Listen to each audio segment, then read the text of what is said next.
बच्ची की महाभारत। नैना एक पढ़ी लिखी और सुलझे हुए विचारों वाली लड़की थी। उसकी शादी विशाल से हुई थी। ससुराल में उसके पति विशाल के अलावा उसकी सास ससुर भी उनके साथ ही रहा करते थे। नेहा की सोच जितनी सुलझी हुई और आज़ाद थी, उसकी सास रंजना उतनी ही पुराने ख्यालों और पिछड़ी सोच वाली महिला थी। जमाना चाहे जितना भी आगे बढ़ गया हो, वो आज भी पुराने तौर तरीकों को ही सही मानती थी। दोनों सास बहू की सोच में जमीन आसमान का अंतर होने के कारण उन दोनों की कभी भी पटती नहीं और दोनों एक दूसरे से कुछ उखड़ी उखड़ी सी रहती थी। शादी को कुछ दिन बीते तो नैना की तबीयत कुछ खराब सी रहने लगी। जल्द ही नैना ने अपनी प्रेगनेंसी की खबर सुनाई, जिससे पूरे परिवार में खुशी की लहर दौड़ गई। देख बहू, वैसे तो मैं जानती हूँ कि तू बहुत हाई फाई पढ़ाई करके आई है और खुद को बहुत होशियार समझती है, लेकिन फिर भी मैं सास हूँ। मेरा फर्ज बनता है कि मैं तुझे सही गलत बताऊं। और आने वाला बच्चा सिर्फ तेरा तो होगा नहीं, हमारे खानदान का अंश होगा वो। इसलिए मैं तुझे कुछ बातें बता रही हूँ। अब से तुझे उन बातों का ख्याल रखना है। कौन सी बात है मम्मी जी? पहली बात तो यह है कि तुझे अब सुबह उठकर रोज की तरह चाय नहीं पीनी। सुबह उठकर सबसे पहले कोई सफ़ेद चीज़ खानी है। ये क्या बात हुई मम्मी जी? और उससे क्या होगा? कर देना वही अनाड़ियों वाली बात। तेरे जैसी शहर की पढ़ी लिखी लड़कियां ना पढ़ाई का बहुत घमंड दिखाती है, लेकिन दुनियादारी की समझ जीरो होती है तुम लोगों में। अरे इतना भी नहीं समझती।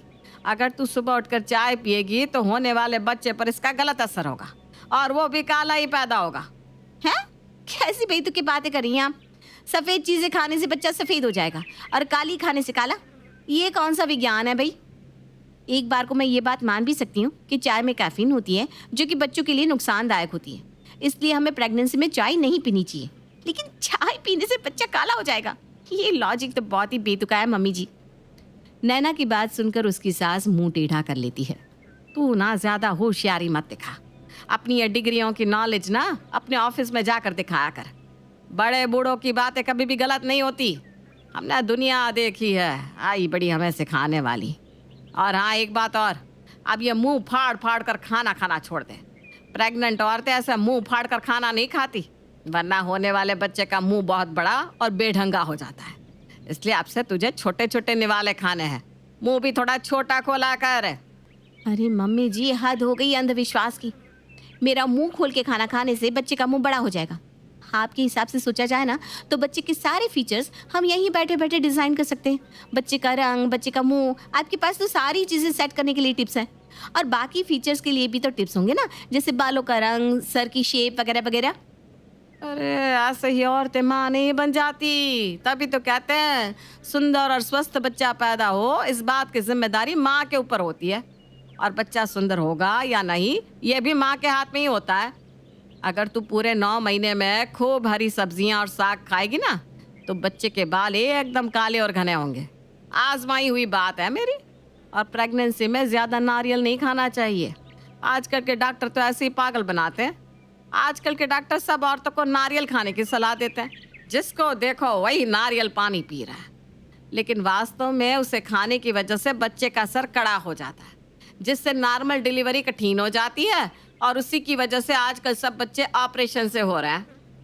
अच्छा, तो आपके कहने का मतलब ये है कि प्रेग्नेंट औरतें नारियल खा रही है, उसी की वजह से आजकल ऑपरेशन हो रहे हैं। बाकी सारी मेडिकल कंडीशंस जाए भाड़ में। मतलब आपने तो सारी की सारी मेडिकल साइंस 2 लाइन में सिंप्लीफाई करके रख दी। आपको तो किसी रिसर्च सेंटर में होना चाहिए था भाई। बहुत बहुत धन्यवाद, आपने अपनी कीमती टिप्स मुझे दिए। मैं देख लूँगी मुझे क्या करना है और कैसे करना है। अभी मुझे ऑफिस के लिए लेट हो रहा है। धीरे धीरे नैना की प्रेगनेंसी का समय आगे बढ़ रहा था, लेकिन नैना पढ़ी लिखी और जागरूक लड़की होने के कारण पुराने समय से चली आ रही बातों में यकीन ना करके साइंटिफिकली प्रूफ हो चुकी बातों पर ही यकीन करती थी और उसी के अनुसार अपना खान पान और एक्टिविटीज़ का ध्यान रख रही थी। क्योंकि नैना अपनी दादी नानी के नुस्खे को छोड़कर डॉक्टर की बातों पर भरोसा कर रही थी, इसलिए वो अपनी सास की आंखों में किरकिरी बनकर खटक रही थी। धीरे धीरे समय बीत रहा था। एक दिन रंजना की बहन संजना उससे मिलने घर आती है। अरे जीजी, अब तो दादी बनने वाली हो, थोड़े दिनों में पोता गोद में खिलाओगी। सच में मन में तो लड्डू फूट रहे होंगे ना? अरे खुश क्यों ना होंगे, एक ही तो बेटा है मेरा और हम तो दिल से चाहते हैं कि घर में पहले पोता ही हो। लेकिन आजकल की बहुएं अपने आगे किसी की चलने कहाँ देती है। क्यों, वो वाली दवा नहीं खिलाई क्या बहू को? दवा? अरे ये बहू तो हमारी एक नहीं सुनती। हमने कहा नारियल का बीज ही खा लिया करो। भोले बाबा ने चाहा तो हमें हमारा कुल दीपक जरूर मिलेगा। पता है क्या बोली? कहने लगी दीपक हो या दीपिका, मैं अंतर नहीं समझती, और क्या फर्क पड़ता है कि लड़की हो या लड़का। अरे जीजी, ऐसे कौन बात करता है? क्या चला जाता अगर खा लेती दवाई तो। अच्छा, कम से कम केसर वाला दूध तो पिला रही हो ना बहू को। ये आपकी अंग्रेजी मैम ने उसके लिए भी मना कर दिया। आपकी बहू का रंग तो कुछ खास साफ है नहीं, कहीं बच्चा माँ पर ही चला गया तो। अरे बहना, क्यों तू मेरे जख्म हरे कर रही है? मैं तो क्या क्या कर थक गई, लेकिन ये मेरी एक बात नहीं सुनती। कहती है बच्चे का रंग माँ बाप से अलग नहीं हो सकता। तब तो जीजी आपका भगवान ही मालिक है। अभी तो बच्चा हुआ नहीं, कल को जब बच्चा हो जाएगा तब क्या होगा? धीरे धीरे 9 महीने का समय बीता और नैना एक सुंदर से बेटे की माँ बन गई। लेकिन दिक्कतें यहीं खत्म नहीं हुई। असली दिक्कत शुरू होनी अभी बाकी थी, बेटे के जन्म के बाद। अरे बहू, बहुत गर्मी है। मुन्ना भी गर्मी से परेशान हो गया होगा। ला बच्चे को अच्छी तरह रगड़ कर नहला देती हूँ। अरे मम्मी जी, ये क्या कह रही हैं आप? जब तक बच्चे की नाल नहीं गिरती हमें बेबी को रगड़कर बिल्कुल नहीं नहलाना है। बस गुनगुने पानी से इसका बदन पोंछना है, क्योंकि डॉक्टर ने कहा है कि नाल पानी में भीगनी नहीं चाहिए। अरे बकने दिन डॉक्टरों को।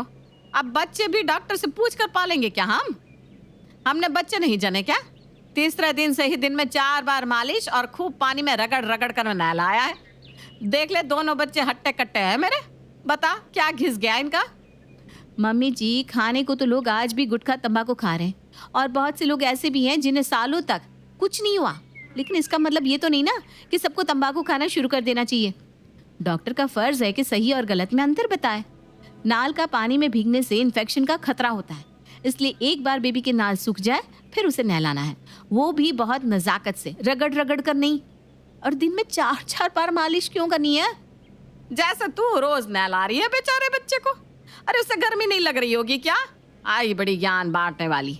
मम्मी जी, आप बेबी की टेंशन मत लीजिए। मैं डॉक्टर के लगातार टच में हूँ, इसलिए जैसा डॉक्टर बताएगा मैं वैसा करती रहूंगी। फिलहाल तो न इसे तेल मालिश करनी है और ना ही नहलाना है। धीरे धीरे 1 सप्ताह का समय बीत गया। इतने दिन में मुन्ने की नाल भी सूखकर गिर चुकी थी। ये ले बहू, मैंने सरसों का तेल पकाकर ठंडा कर दिया है। अब यही तेल बच्चे को लगाना है। मम्मी जी, मैंने मालिश के लिए जैतून का तेल मंगवा लिया है, और उसकी स्किन ना सेंसिटिव है। सरसों का तेल सूट नहीं करता सभी बच्चों को। ऊपर से ये बहुत गाढ़ा भी होता है, इसलिए मैंने लाइट वेट वाला तेल मंगाया है। ये बहुत हेल्दी है, इसमें विटामिन ई अच्छी मात्रा में है।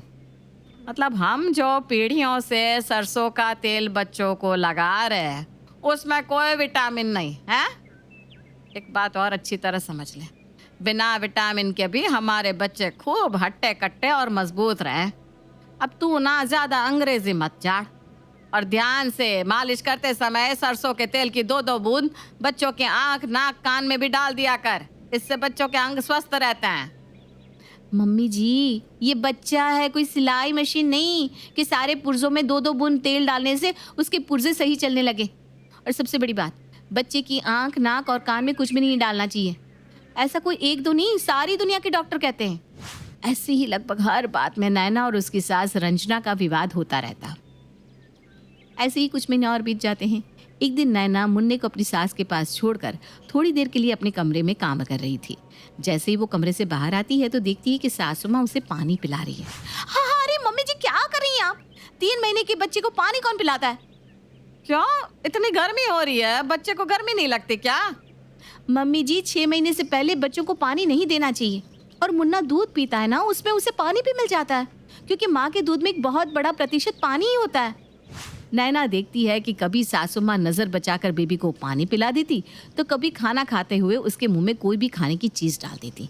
यहाँ तक कि एक बार तो उसने उन्हें अपने 7 महीने के बच्चे के मुंह में मूंगफली खिलाते हुए देखा, तो उसने बच्चे को उनके पास न छोड़ने की कसम खा ली। अब नैना ज्यादातर समय बच्चे को अपने पास ही रखती, क्योंकि वो जानती थी जैसे ही वो बच्चे को अपनी सासू माँ रंजना के पास छोड़ेगी, वो जरूर कुछ न कुछ अपनी मनमानी करेगी। कुछ दिन तक तो रंजना चुपचाप सब कुछ देखती रहती है, लेकिन फिर धीरे धीरे उसे समझ में आने लगता है कि बहू नैना जानबूझकर उसे मुन्ने से दूर रख रही है। अरे रंजना, आजकल तो पोते के साथ बड़े मजे की कट रही होगी।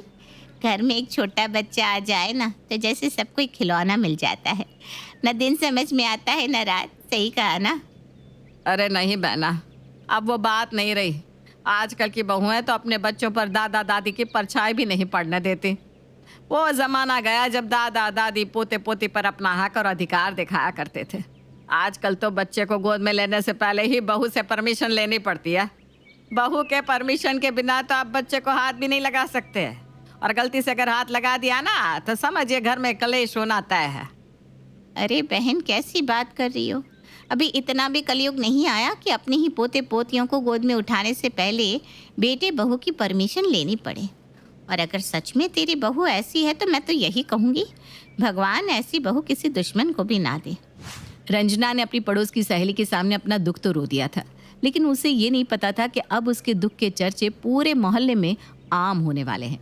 कहने का मतलब यह है कि रंजना की पड़ोसन ने रंजना और उसकी बहू के बीच की सारी बातें पूरे मोहल्ले में फैला दी थी। और बातों के पैर होते हैं ये तो आप लोग भी जानते होंगे। कुछ ही दिनों में ये बात मोहल्ले पड़ोस से होते हुए रिश्तेदारी में पहुंच गई थी। एक दिन नैना और रंजना किसी शादी में शामिल होने के लिए गए थे। वहाँ नैना को एक परिचित काकी मिल जाती हैं। अरे नैना, मैंने सुना है कि तुम सास बहू की अनबन चल रही है, और बात यहाँ तक पहुँच गई है कि तुम अपने बच्चे को उन्हें हाथ भी नहीं लगाने देती। अरे काकी, ऐसी तो कोई बात नहीं है। आपको ऐसा किसने कह दिया? और हम सास बहू तो बड़े आराम से एक ही घर में रह रहे हैं, हमारी अनबन क्यों होने लगी भला? हाँ, तुम चाहे 100 पर्दे डाल लो, लेकिन पूरी रिश्तेदारी में ये बात सबको पता है कि तेरी और तेरी सास की बनती नहीं है। अरे क्या ज़बरदस्ती है? मैंने कहा ना हमारी कोई अनबन नहीं है। अच्छा, तो फिर ये मुन्ने को गोद में टांग कर क्यों खाना खा रही है? इसे अपनी सास को थमाकर आराम से खाना खा ले। लगता है ये सारा बवाल मुन्ना की वजह से शुरू हुआ है। मुझे पूरा यकीन है कि मम्मी जी ने ही किसी न किसी से ये बात कही है कि मैं उन्हें मुन्ने को लेने नहीं देती। लेकिन मैं भी क्या करूं भगवान, अगर मैं मुन्ने को मम्मी जी के पास छोड़ूंगी तो वो फिर से वही सब शुरू कर देंगे। अरे नैना, खाना खाओ ना, क्या सोच में पड़ गई हो? विशाल, अभी अभी काकी मिली थी, कह रही थी कि हम सास बहू के बीच में कुछ अनबन चल रही है, जबकि तुम अच्छी तरह जानते हो कि अनबन जैसी कोई बात नहीं है। बात बस इतनी सी है कि मेरी और मम्मी जी की सोच में अंतर है, और मैंने उन्हें कभी मुन्ना लेने से मना नहीं किया। बस मैं मुन्ना के ज़्यादातर काम खुद ही करना पसंद करती हूँ। देखो नैना, तुम्हारे मन में जो भी डाउट है तुम साफ साफ मम्मी को बता दो कि वो उन चीज़ों का ध्यान रखे बस, और फिर आराम से मुन्ना को उसके पास छोड़कर कुछ देर आराम कर लिया करो। आखिर परेशान तो तुम भी हो ही जाती हो ना 24 घंटे अकेले बच्चे को संभालते हुए। शायद तुम ठीक कह रहे हो। ठीक है, मैं कल ही मम्मी जी से बात कर लेती हूँ। अगले दिन, मम्मी जी लीजिए, आप मुन्ना की मालिश कर दीजिए, मैं तब तक आराम से नहा कर आती हूँ।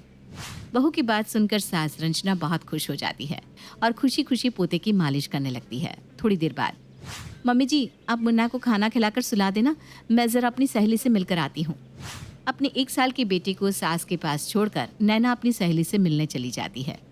खाने का समय हो गया है, बहू ने कहा था मुन्ना को खाना खिलाने के लिए। रंजना एक कटोरी में दाल चावल लेकर मुन्ना के पास जाती है, लेकिन मुन्ना मुंह के पास खाना जाते ही हाथ मारकर चम्मच को गिरा देता है। कुछ ही देर में रंजना बिल्कुल परेशान हो गई थी।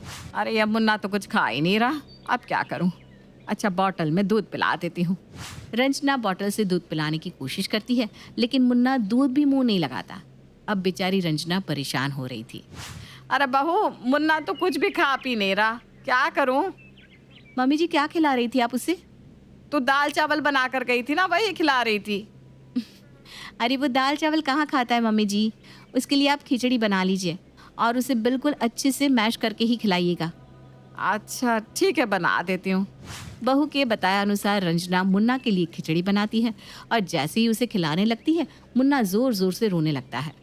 अरे आप क्या चाहिए इसे? रंजना खाना लेकर उसके पास आने लगी तो वो उठकर वहाँ से भागने लगा। आधी कटोरी खिचड़ी खिलाने में रंजना ने पूरे घर के कम से कम 10 चक्कर लगा लिए थे और इतने में वो थक कर चूर हो गई थी। चलो, खाना तो खा लिया इसने, अब बस ये सो जाए। रंजना ने जितना सोचा था ये सब उतना भी आसान नहीं था। खाना खाने के बाद मुन्ना और भी एक्टिव हो गया था। वो बार बार दौड़ते हुए जाता और उसके हाथ में जो भी सामान आता उसे खींच कर गिरा देता। मुन्ना के पीछे दौड़ते दौड़ते रंजना की थकान से हालत खराब हो रही थी। बड़ी मशक्कतों के बाद रंजना ने मुन्ना को गोद में लेकर टहल टहल कर उसे सुलाया। चलो, सो गया, अब मैं आराम से अपना काम कर सकती हूँ। रंजना जैसे ही मुन्ना को बेड पर लिटाती है वो फिर से जोर जोर से रोने लगता है। मुन्ने की रोने की आवाज़ सुनकर अब तो रंजना की आंखों के आगे सितारे नाचने लगे थे। वो फिर से बहू को फ़ोन लगाती है। अरे बहू कब तक लौट कर आएगी बेटा? क्यों, क्या हुआ मम्मी जी, कोई दिक्कत है क्या? नहीं बेटा, दिक्कत क्या होनी है, वो तुम बस मैं ऐसे ही पूछ रही थी कि कब तक आएगी। मैं बस आधे घंटे में पहुंचने वाली हूँ। अच्छा बेटा, कोई दिक्कत नहीं, तो रुक ले, हाँ, एक आध घंटा और। नहीं नहीं, आपने इतनी देर मुन्ना को संभाल लिया वही बहुत है, मैं बस अभी आती हूँ। फ़ोन रखने के बाद, हे भगवान, तेरा लाख लाख शुक्रिया है, तूने बहू को सद्बुद्धि दी और वो जल्दी लौट आएगी। अगर मुझे आज इसको शाम तक संभालना पड़ जाता तो मैं तो पागल ही हो जाती। बहू के घर आने के बाद, अब तो आपको कोई शिकायत नहीं है ना मम्मी जी कि मैं आपको मुन्ना के साथ समय बिताने नहीं देती? मेरी ही गलती है, मैं थोड़ा ज़्यादा ही ओवर प्रोटेक्टिव हो गई थी मुन्ना के लिए, लेकिन मुझे समझ में आ गया है कि मैं गलत थी। अब तो आप ही इसको संभालिए। मैं सोच रही हूँ अगर आप खुशी खुशी मुन्ना को रखने के लिए तैयार है तो मैं क्यों अपना करियर दाव पर लगाऊँ। आप आराम से मुन्ना को संभालिए, उसके साथ खेलिए और मैं फिर से जॉब स्टार्ट कर देती हूँ। आपकी शिकायतें भी दूर हो जाएगी और मुझे भी जॉब छोड़कर घर में नहीं बैठना पड़ेगा। और सच बताऊँ, आज मैं अपनी सहेली के यहाँ जॉब के लिए ही बात करने गई थी। रंजना ने जैसे ही सुना कि बहू तो परमानेंटली बच्चा उसे ही सौंपने की तैयारी में लग गई है, उसके हाथ पैर फूलने लगते हैं।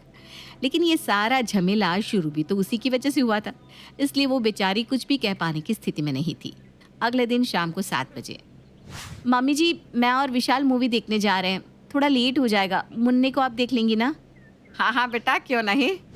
नैना और विशाल तो मूवी के लिए निकल जाते हैं। पीछे से रंजना की फिर से वही हालत। मुन्ना को संभालते, खाना खिलाते, सुलाते सुलाते उसकी हालत बिल्कुल पस्त हो चुकी थी। इसी तरह नैना और विशाल अपने बेटे को ज़्यादातर माँ के पास ही दे दिया करते थे।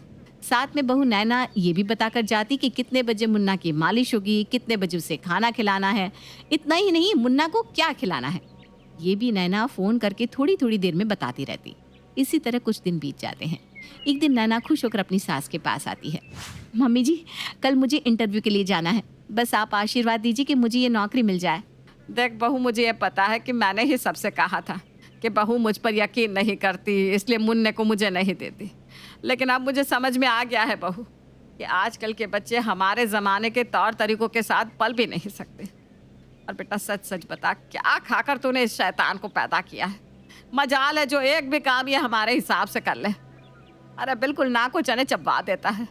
और बेटा अब इस बूढ़ी हड्डियों में ना ताकत नहीं बची, इसलिए मुझसे तो तू हाथ ही जुड़वा ले, मैं तेरे बच्चे की सेवा नहीं कर पाऊंगी। अगर तेरे एक बच्चे जैसे मेरे 2 हुए होते ना तो मैं तो पक्का पागल ही हो गई होती।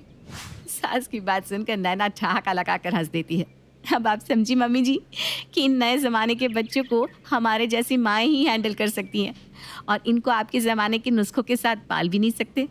हाँ बेटा, तू जीती मैं हारी।